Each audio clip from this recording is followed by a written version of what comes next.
Dear students, relation के first lecture में हम लोग जाने थे Cartesian product of two sets और फिर हम लोग रिलेशन के डेफिनेशन तक जाने थे और फिर लास्ट में हम लोग जाने थे कि किसी भी सेट से किसी दूसरे सेट में कितने टोटल रिलेशंस जो है डिफाइन हो सकते हैं।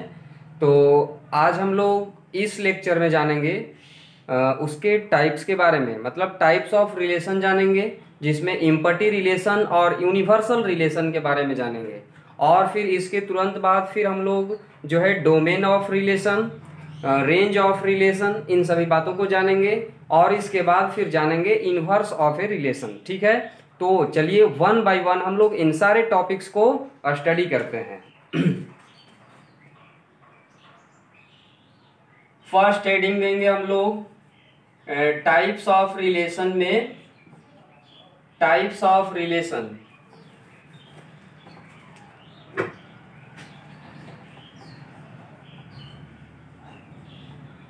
Types of relation.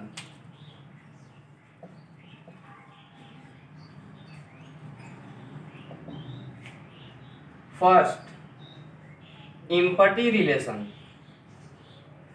Empty relation और void relation.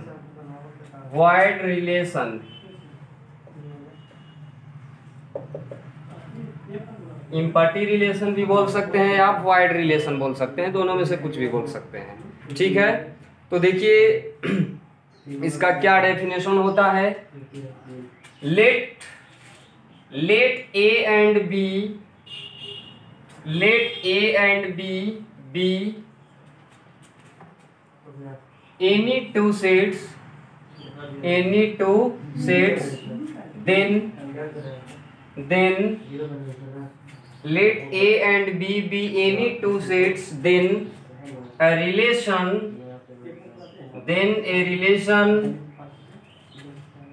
R from A to B, then a relation R from A to B is said to be empty relation. Empty relation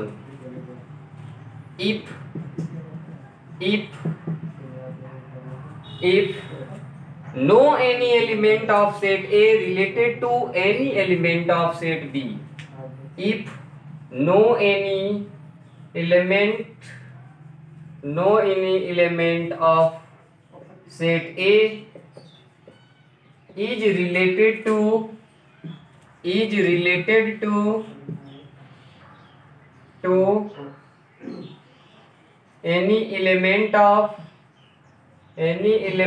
of set B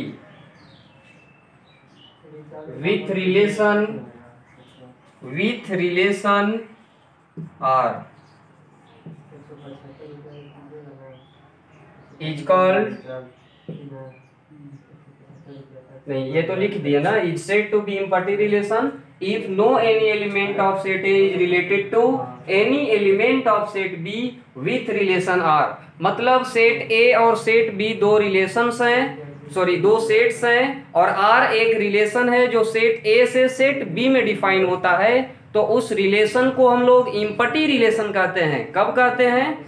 तो ये तब और तभी कह सकते हैं empty relation जब ए के कोई भी एलिमेंट बी के किसी भी एलिमेंट से रिलेटेड नहीं होगा। ठीक है ना। इट इज डिनोटेड बाई और इस तरह का जो रिलेशन होगा उसे डिनोट करते हैं कैसे? तो denoted by phi. Empty set को कैसे फाई से रिप्रेजेंट करते हैं, ठीक उसी तरह इम्पटी रिलेशन को भी फाई से रिप्रेजेंट करते हैं। ठीक है, तो देखिए example, let A is equal to, ले लिया हम एक सेट, इसमें एलिमेंट्स 1 2 3 4, ठीक है, and B is equal to 1 2 3 ले लिए, ठीक है, 1 2 3 and R be a relation from A to B, from A to B defined by जो डिफाइन कैसे होता है, defined by R is equal to the set of all order pair x comma y such that x plus y less than 0। ठीक, अब हम इसमें देखेंगे कि A से B में जब ये रिलेशन डिफाइन हो रहा है तो इसमें इनपुट मतलब फर्स्ट ऑर्डर जो ऑर्डर पेयर का फर्स्ट कंपोनेंट x है इसका वैल्यू हम सेट A से लेंगे और y का मतलब सेकेंड कंपोनेंट जो है इसका वैल्यू हम सेट B से लेंगे। तो देखेंगे कि इस रिलेशन के अनुसार यहाँ जो रिलेशन R गिवन है जो डिफाइन हो रहा है कि x plus y less than 0 होगा, तो इस रिलेशन के अनुसार क्या A का कोई भी एलिमेंट B के किसी एलिमेंट से रिलेटेड है? अगर होगा तो हमें उसे रोस्टर फॉर्म में पहले लिखने की जरूरत है या लिखना चाहिए, तो देखिए लिखते हैं इसमें। अब हम अगर इसमें से सेट A में से x का वैल्यू लेंगे 1 तो y के जगह क्या लेंगे, y के जगह हम क्या लेंगे B में से कि ऐड करने पर 0 से छोटा हो। क्या कोई ऐसा एग्जिस्ट करेगा? नहीं करेगा। कोई भी सेट A में के एक एलिमेंट और B में के कोई एलिमेंट ऐसा नहीं है कि इसमें से x के जगह रखेंगे और इसमें से y के जगह रखेंगे और रखने के बाद दोनों को ऐड करेंगे तो 0 से छोटा आएगा। कोई भी ऐसा एलिमेंट हमें एग्जिस्ट नहीं कर रहा है। मतलब और ये भी हम लोग जानते हैं कि कोई रिलेशन जो है सेट A से सेट B में तो वो A क्रॉस B जो होता है Cartesian product of A and B उसका सबसेट होता है। तो A क्रॉस B भी अगर हम फाइंड करते हैं और उसमें से उसके हम सबसेट देखना चाहें कि क्या कोई ऐसा सबसेट है A क्रॉस B का जिसका सारा एलिमेंट इस रिलेशन को सेटिस्फाई करे, तो नहीं होगा, क्योंकि इसमें से कोई भी एक एलिमेंट लीजिए और x के जगह रखिए, इसमें से भी कोई एक एलिमेंट लीजिए और y की जगह रखिए और दोनों को आप ऐड करके देखिए, क्या 0 से छोटा होगा? नहीं होगा। इसलिए क्या होगा, ये रिलेशन बिल्कुल खाली रह जाएगा। ये जो सेट R है वो बिल्कुल इम्पटी रहेगा। मतलब ये रिलेशन कैसा रिलेशन हुआ? इम्पटी रिलेशन हुआ। तो इस तरह के बहुत सारे एग्जाम्पल लेकर आप समझ सकते हैं क्या होता है इम्पटी रिलेशन। ठीक है, अब हम लोग जानेंगे यूनिवर्सल रिलेशन। क्या होता है यूनिवर्सल रिलेशन, उसका डेफिनेशन देखिए। Type 2 universal relation.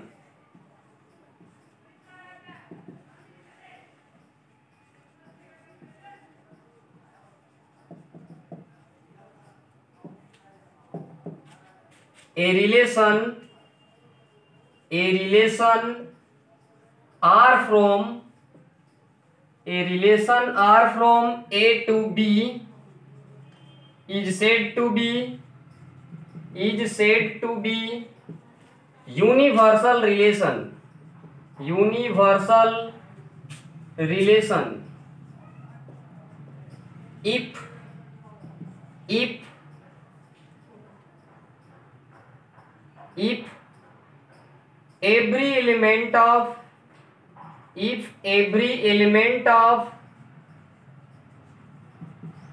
if every element of set A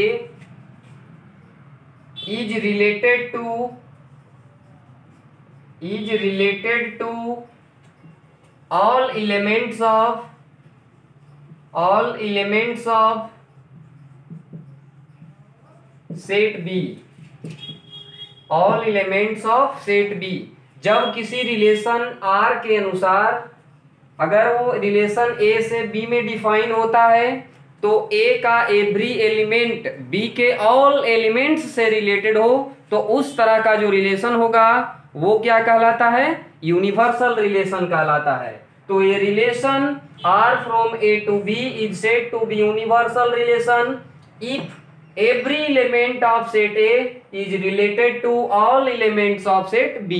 तो ये होगा इसका डेफिनेशन, दैट इज। और जब A का एवरी एलिमेंट सेट B के सारे एलिमेंट्स से रिलेटेड है रिलेशन R के अनुसार, तो क्या होगा? दैट इज R इक्वल होगा A क्रॉस B का। समझे ना? देखिए हम ये भी बताए थे कि A क्रॉस B का जो होता है कोई रिलेशन उसका सबसेट होता है। कोई भी रिलेशन R जो A से B में डिफाइन हो तो वो ए क्रॉस बी का सबसेट मिलता है। तो कोई भी सेट अपने आप का भी तो सबसेट होता है, तो जो रिलेशन ए क्रॉस बी के इक्वल होगा वैसा रिलेशन क्या कहलाएगा, तो वो रिलेशन कहलाता है यूनिवर्सल रिलेशन। ठीक है, आप एग्जांपल देख सकते हैं। Let A is equal to, हमने एलिमेंट्स ले लिया इसमें 1 3 5, ठीक है, and B is equal to elements ले लिए इसमें हम लोग 2 ले लिए, 4 ले लिए, 6 ले लिए, and R be a relation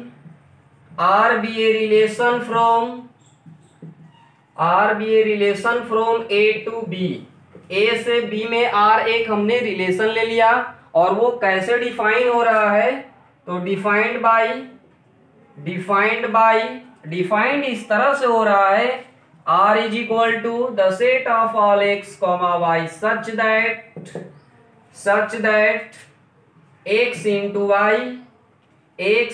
Y is greater than 0। ठीक, ये जो रिलेशन है ये कैसा रिलेशन है आप देख सकते हैं। इसमें अगर हम इसको रोस्टर फॉर्म में लिखना चाहें और ए से बी में ये डिफाइन हो रहा है, तो ए का कोई भी आप एलिमेंट लीजिए। अगर आप 1 इसमें से लेते हैं तो अगर इसमें से 2 लेंगे तो भी ये रिलेशन को सेटिस्फाई किया।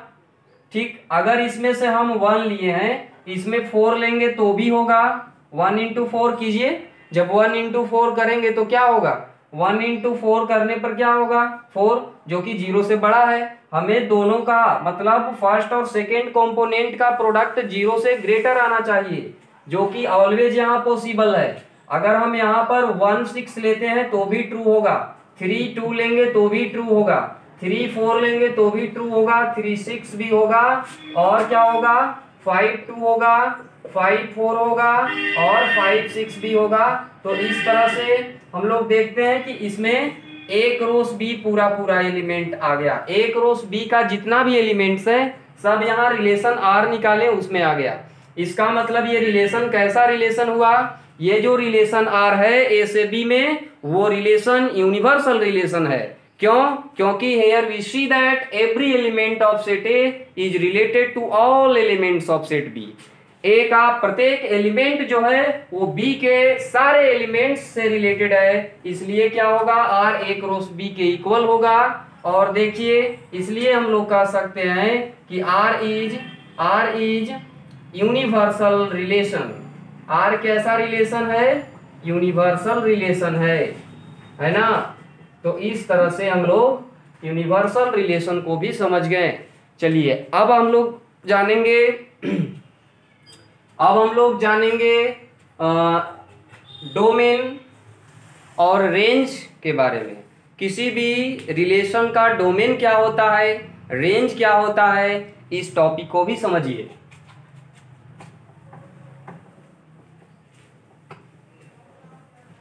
हेडिंग देंगे अगला, डोमेन ऑफ ए रिलेशन।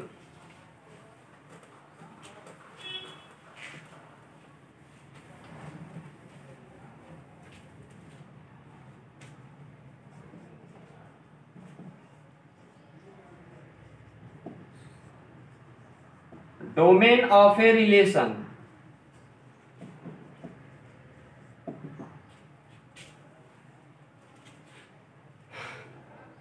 देखिए इसका डेफिनेशन क्या है। डोमेन क्या होता है किसी रिलेशन का, let A and B two sets and R be a relation from A to B. Let A and B two sets and R be a relation from A to B, then the set of those elements of set A which are related to some elements of set B। मतलब set A के वैसे elements का set जो relation R के अनुसार set B के कुछ elements से रिलेटेड हो, तो उस तरह का जो सेट होता है सेट A के एलिमेंट्स का, वो मतलब रिलेशन R का क्या कहलाता है, डोमेन कहलाता है। तो देखिए let R be a relation from A to B, मान लीजिए कि आर क्या है, तो ए से बी में एक रिलेशन है, then the set of those elements of set A which are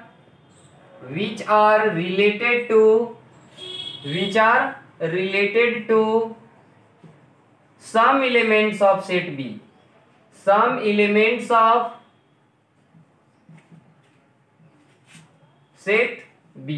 set B के कुछ एलिमेंट से ए के जो एलिमेंट रिलेटेड रहेगा उसका सेट बना देंगे तो वो डोमेन कहलाता है, इज कॉल्ड डोमेन ना, is called domain. That is domain of relation जो होता है उसको डोमार से हम लोग डिनोट करते हैं, और डोमार इज इक्वल टू होगा क्या, मतलब domain of relation R is equal to जो होगा वो एक सेट होगा। कैसा सेट होगा, तो सेट ए के वैसे एलिमेंट्स का सेट ए के वैसे एलिमेंट्स का सेट जो सेट बी के किसी न किसी एलिमेंट से रिलेटेड होना चाहिए, ठीक है। तो मतलब वैसे एक्स का set such that x comma y belong in R and x belong करना चाहिए ए में और वाई बिलोंग करना चाहिए बी में, ठीक। तो जब रिलेशन आर ए से बी में डिफाइन हो रहा है तो उसका फर्स्ट कंपोनेंट कहाँ होगा, फर्स्ट कंपोनेंट ए में होगा, सेकंड कंपोनेंट सेट बी में होगा, और जो फर्स्ट कंपोनेंट आएगा उस रिलेशन में उन सब का सेट बना देंगे तो वो क्या कहलाएगा, उसका डोमेन कहलाएगा, ठीक है। तो देखिए यहाँ हम एक एग्जाम्पल लेंगे और एग्जाम्पल के माध्यम से उस रिलेशन का हम डोमेन निकाल कर दिखाते हैं। Example, let A is equal to हमने ले लिया, इसमें बहुत सारे एलिमेंट्स जैसे -5, -4 या फिर इतना बड़ा नहीं, चलिए -2, -1, 0, 1, 2 ले लिए, and B is equal to इसमें ले लिए हम लोग 1, 0, 1, 2, ठीक, 0, 1, 2 ले लिए, ठीक है। अब ध्यान से देखिएगा, और भी इसमें ले लीजिए 3, 4, 5, इतना सारा एलिमेंट्स ले लिए, ठीक। अब देखिए and R be a relation, R क्या है, तो एक रिलेशन है, R be a relation from A to B, A से बी में एक रिलेशन आर है जो कि कैसे डिफाइन हो रहा है, तो defined by R is equal to curly bracket में x comma y such that x square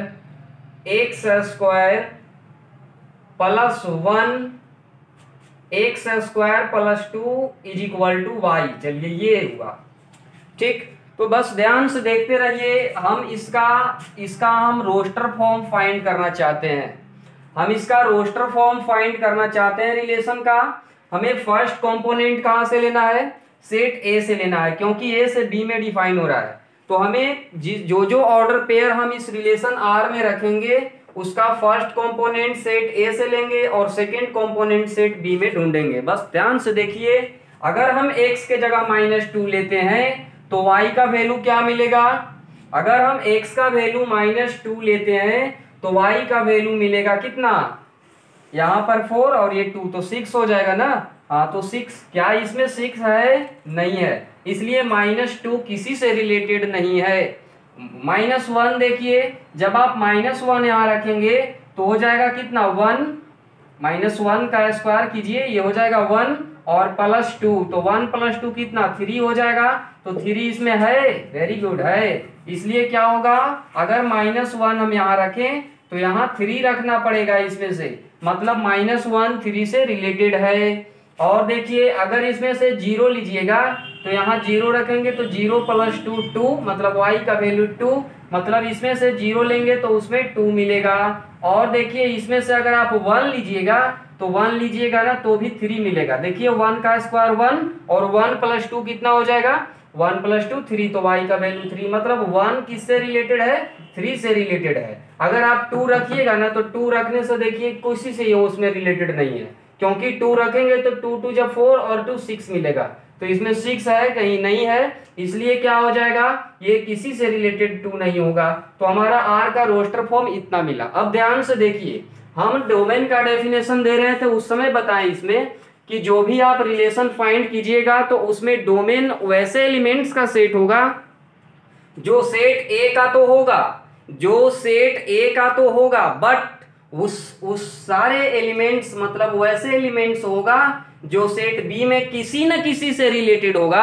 अब आप बता सकते हैं इसमें देखकर कि ए का कौन कौन सा एलिमेंट था जो एलिमेंट्स मतलब इसमें रिलेटेड था इस रिलेशन आर के अनुसार।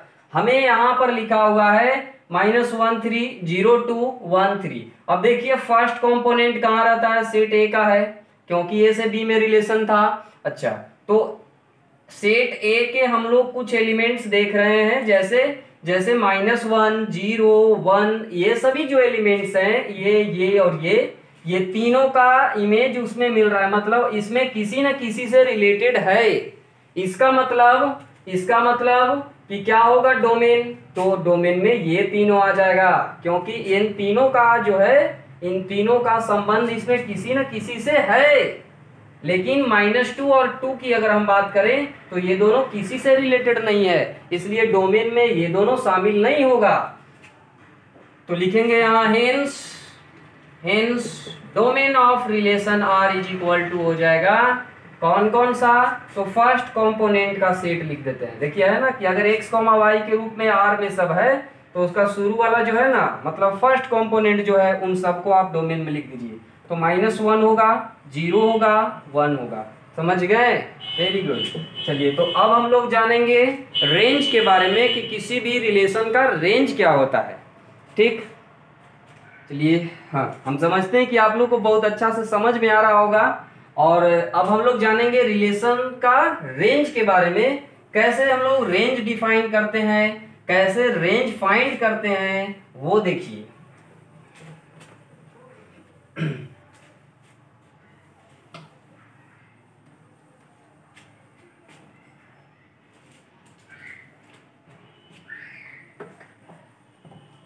Range of a relation, range of a relation, let R be a relation from A to B, इसी में हम मतलब करेक्शन कर दे रहे हैं। Let R be a relation from A to B, then the set of those elements of set B which are related to some element of set A, which are related to some element of set A is called range, is called range. That is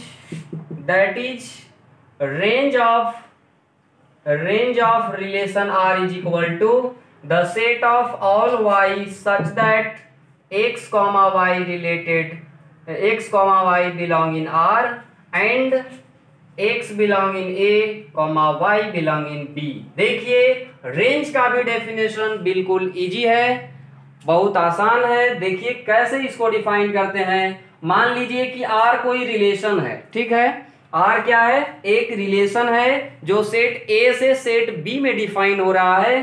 तो set B के उन सभी elements का set, set B के उन सभी elements का set जो कि सेट A के एलिमेंट्स से रिलेटेड है, तो उन सभी एलिमेंट्स के सेट को क्या कहेंगे, रेंज कहते हैं। मान लीजिए कि आपने R फाइंड किया, मतलब रिलेशन का आप रोस्टर फॉर्म लिखे x, y के फॉर्म में, तो जो सेकेंड पोजीशन पर आएगा, मतलब सेकेंड कंपोनेंट आएगा, उसका सेट बना देंगे, तो क्या होगा, वो रेंज कहलाएगा। ठीक है ना। तो आप एग्जाम्पल के माध्यम से बेहतर रूप से समझेंगे। लेट कर लीजिए, let a is equal to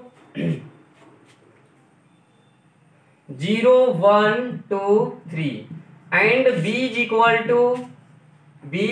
to 2 4 6 8, है ना।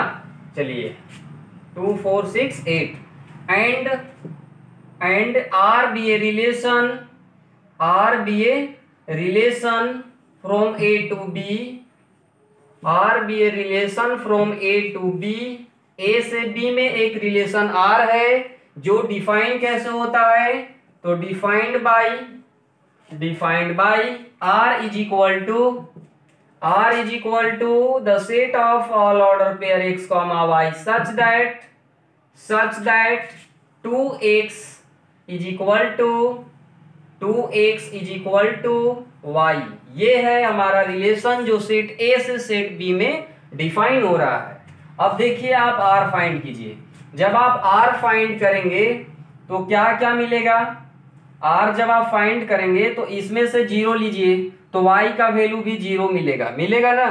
तो क्या इसमें 0 है, नहीं है ना, चलिए नहीं है, तो 0 किसी से रिलेटेड नहीं हुआ। आप 1 रखिए, जब आप 1 रखेंगे तो 1 2 2 मतलब y का वैल्यू 2 मिला, और y किस में होना चाहिए, तो y होना चाहिए b में, क्योंकि a से b में डिफाइन हो रहा है। तो फिर क्या होगा, 1 रखेंगे तो 2 मिलेगा, तो 1 2 लिखेंगे। अगर आप यहाँ पर 2 रखते हैं तो इसमें 4 लेना पड़ेगा, क्योंकि y का वैल्यू 4 मिल जाएगा, x का वैल्यू 2 रखेंगे तो वहां पर 2 4 होगा। और देखिए इसमें से 3 रखेंगे तो उसमें 6 मिलेगा। तो इस तरह से करना पड़ेगा। आपका रिलेशन का जो है रोस्टर फॉर्म लिखा गया। अब देखिए क्या करना है, आपको बताया गया कि सेट बी के वैसे एलिमेंट्स का सेट बनाइए, रेंज के लिए सेट बी के वैसे एलिमेंट्स का सेट बनाइए जो सेट ए के एलिमेंट से रिलेटेड है। हम पूछना चाहते हैं कि बी में कौन कौन सा ऐसा एलिमेंट्स था या कौन कौन सा ऐसा एलिमेंट्स है जो सेट ए के एलिमेंट से किसी से भी रिलेटेड होना चाहिए। आप देख सकते हैं कि 2 जो है वो रिलेटेड है, 4 भी रिलेटेड है 2 से, 6 भी रिलेटेड है, देखिए बी वाला इधर लिख रहे हैं, है ना। लेकिन 8 किसी से रिलेटेड है, 8 किसी से रिलेटेड नहीं है। इसलिए क्या होगा, रेंज अगर हम पूछेंगे इस रिलेशन का तो क्या बताइएगा, तो सेकेंड कंपोनेंट मतलब y की जगह जो है, मतलब सेट b में जो मिल रहा है इसमें से पुट करने पर, या सेट a का एलिमेंट b के जिस एलिमेंट से रिलेटेड है उन सारे एलिमेंट्स का सेट बना देंगे। तो b वाला में कौन कौन रिलेटेड है, a से 2 है, 4 है, 6 है, लिख दीजिए 2 4 6। तो ये क्या हो गया, एक रेंज हो गया। और ये रेंज किसका हुआ, तो गिवन रिलेशन का हुआ। ठीक है समझे ना। तो ऐसे बहुत सारे आप एग्जाम्पल लेकर देख सकते हैं। मान लीजिए देखिए पिक्टोरियल रिप्रेजेंटेशन के माध्यम से हम आपको समझा दे रहे हैं। मान लीजिए सेट ए है और एक सेट बी है, ठीक है, और ए से बी में जो है एक रिलेशन आर डिफाइन हो रहा है। तो ए में बहुत सारे मान लीजिए एलिमेंट्स हैं, बी में भी कुछ एलिमेंट्स हैं, ए के कुछ सभी एलिमेंट्स जो है इसके किसी एलिमेंट से रिलेटेड है बी वाला से। ठीक, तो इसमें का जो एलिमेंट रहेगा, इसमें का जो एलिमेंट का मतलब प्रतिबिंब उसमें मिलेगा, मतलब इसमें से हम x का वैल्यू रखेंगे तो y का वैल्यू उसमें मिलेगा। तो उन सारे एलिमेंट्स के सेट को, जैसे हम इसमें ले लिए a b c d e और f, ठीक, और इसमें ले लिए हम 1 2 3 4 4 5 6, ठीक, इतना ले लिए। अब देखिए हम डोमेन अगर पूछेंगे तो क्या बताना है, जब हम डोमेन पूछेंगे तो बताना है ए का एलिमेंट, और वैसा एलिमेंट्स रहेगा उसमें जो का इमेज उसमें मिल रहा है, ठीक है ना। तो ए का मिल रहा है ना, हाँ, बी का भी, सी का भी, डी का। देखिए तो सी ए का कौन मिल रहा है, ए का मिल रहा है कि नहीं मिल रहा है वो देखना है केवल। तो ए हो जाएगा, बी भी होगा, सी भी होगा, डी भी होगा, एफ भी होगा, मतलब इन सभी का इमेज उसमें मिल रहा था, इसलिए डोमेन में लिखे। ठीक, अगर हम रेंज पूछेंगे तब रेंज क्या बताइएगा, देखिए ध्यान से, रेंज अगर पूछेंगे ना तो सेट बी में के लिखिएगा कि किसका किसका इसमें मिल रहा, मतलब कौन कौन सा एलिमेंट है जो इसमें के एलिमेंट से रिलेटेड है।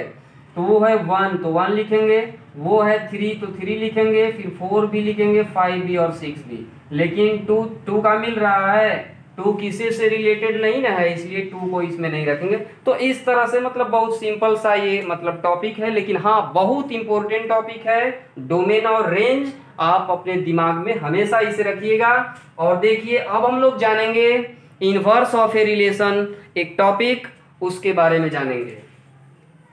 Inverse of a relation heading देके डैश दीजिए।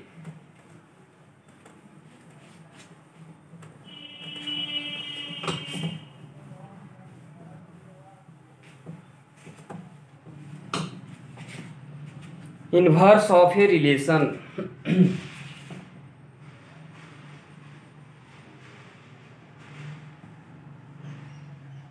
इनवर्स ऑफ ए रिलेशन, किसी रिलेशन का इनवर्स क्या होता है इसके बारे में इस टॉपिक पर में हम लोग जानेंगे। तो देखिए लेट ए या फिर let R be a relation, let R be a relation from A to B. मान लीजिए कि आर एक रिलेशन है जो सेट ए से सेट बी में डिफाइन हो रहा है, ठीक। देन इट्स इनवर्स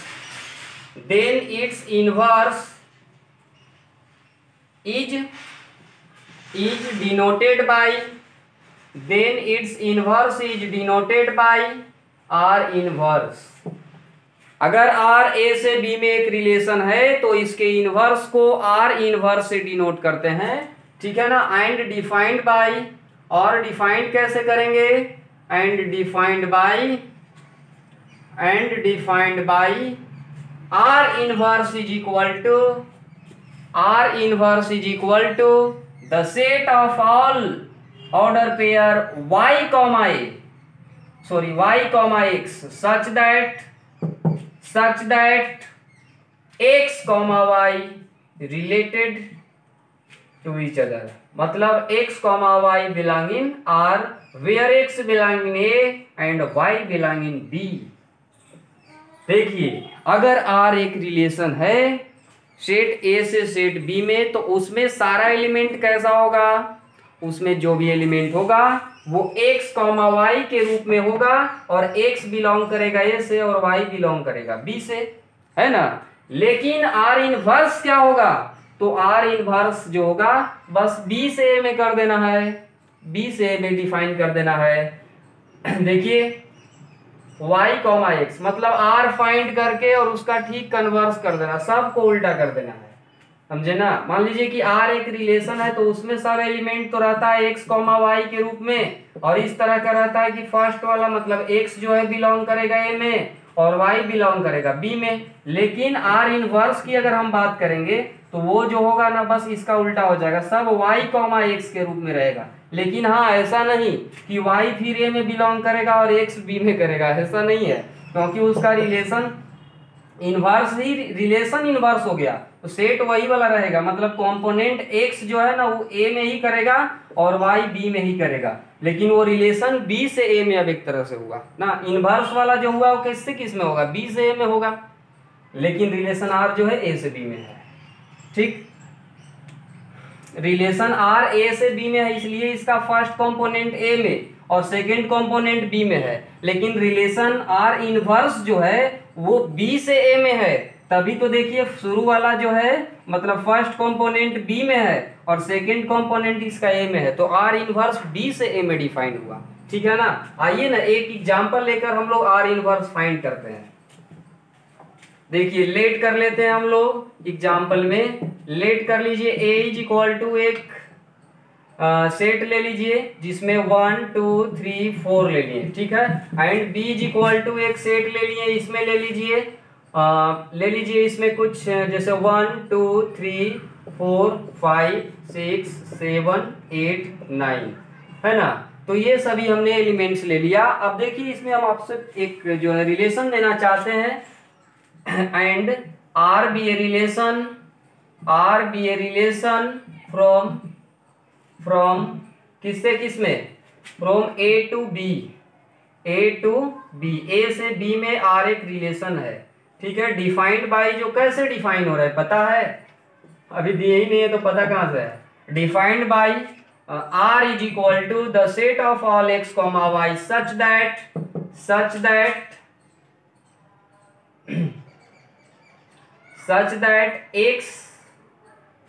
x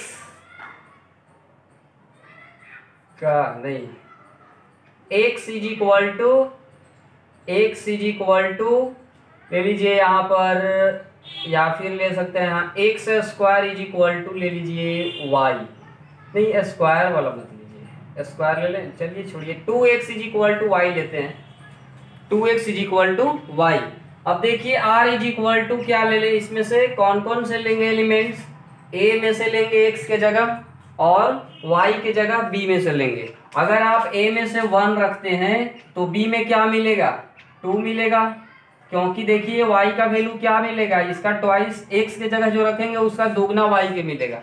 तो x के जगह अगर 2 रखेंगे ना तो उसका 4 उसमें मिलेगा, x के जगह 3 रखेंगे ना तो उसमें क्या मिलेगा, 6 मिलेगा, x के जगह 4 रखेंगे तो उसमें 8 मिलेगा। तो इस तरह से होगा। अगर हम आपसे पूछेंगे कि R इनवर्स फाइंड कीजिए तो क्या बताइएगा, R इनवर्स जब आपको फाइंड करना रहेगा ना तो बस कुछ नहीं कीजिए, ऑर्डर को चेंज करके और R वाला सारा एलिमेंट को लिख दीजिए, मतलब B से A में डिफाइन होगा। तो B से A में जब डिफाइन होगा तो देखिए आपको बताना चाहेंगे, जब B से A में डिफाइन हो रहा है तो क्या होगा, y का वैल्यू b में से रखेंगे और x का वैल्यू a में से रखेंगे। तो जब r इनवर्स जो होगा वो क्या होगा, बस ध्यान से देखिए, आप डेफिनेशन ही जानते हैं, अभी जस्ट देखिए बताए हैं कि जो भी एलिमेंट होगा सब y कॉमा x के रूप में होगा, सच दैट x कॉमा y जो है r में बिलोंग किया हुआ होना चाहिए, जहां x बिलोंग करेगा a में, y बिलोंग करेगा b में। तो देखिए इसमें 1,2 है, R में अगर x, y रहेगा तो R इनवर्स में y, x लिख देना है। तो R में 1,2 है तो इसमें हम क्या लिखेंगे, 2,1 लिखेंगे। अगर इसमें 2,4 है तो इसमें हम 4,2 लिखेंगे। अगर इसमें 3,6 है तो इसमें 6,3 लिखेंगे। अगर इसमें 4,8 है तो इसमें 8,4 लिखेंगे। तो इस तरह से हम लोग का R इनवर्स फाइंड आउट हो गया। ऐसे निकालते हैं किसी भी रिलेशन का इनवर्स, और बहुत इजी है, समझे ना। तो यहाँ तक का टॉपिक हम लोग कवर किए। अब हम लोग जो है आगे जानेंगे और वो नेक्स्ट वीडियो में जानेंगे, क्योंकि इतना कॉन्सेप्ट के लिए काफ़ी है। और इसके बाद हम लोग एनसीईआरटी का जो क्लास 11 का एनसीईआरटी बुक है उसको जो है हम एग्जाम्पल या फिर उसके एक्सरसाइज को करवा दे रहे हैं, तो वो नेक्स्ट वीडियो में कर दे रहे हैं, ठीक है ना। तो thank you very much for watching.